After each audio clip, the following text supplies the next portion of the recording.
Music has an incredible spirituality to it. We have been able recently to use nuclear magnetic resonance and tomography scans to discover that there's one area of the brain that responds to music.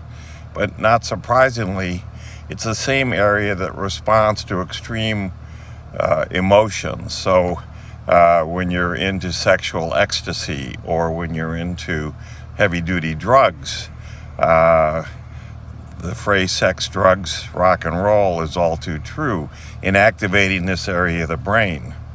Now, structured music apparently came from the Egyptians with the lamdoma, a 16 note scale, 7 major and 8 minor notes.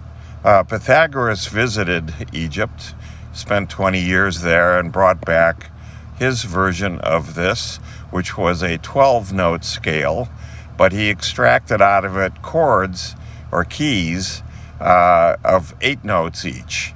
And that's what we use today in the West.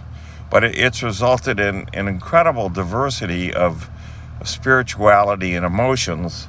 The music of Hildegard in the Middle Ages started to evoke this. And then we went through all the major Renaissance, the classical, the romantic, the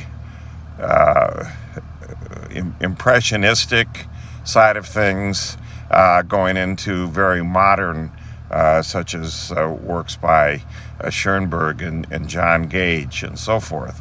But for me, with music, I grew up with the First Communion in an Eastern Rite church where we had Slavic masses and Slavic polyphonic music, which was incredible to me. It was just rapturous. And growing up in Detroit, I was exposed to Motown, and every Christmas, Berry Gordy would have a Motown review where each of the Motown acts would get 20 minutes or so to do their thing. Stevie Wonder, The Miracles, and Marvin Gaye, Tammy Terrell, The Temptations, The Four Tops. It just went on and on. And this was just one genre.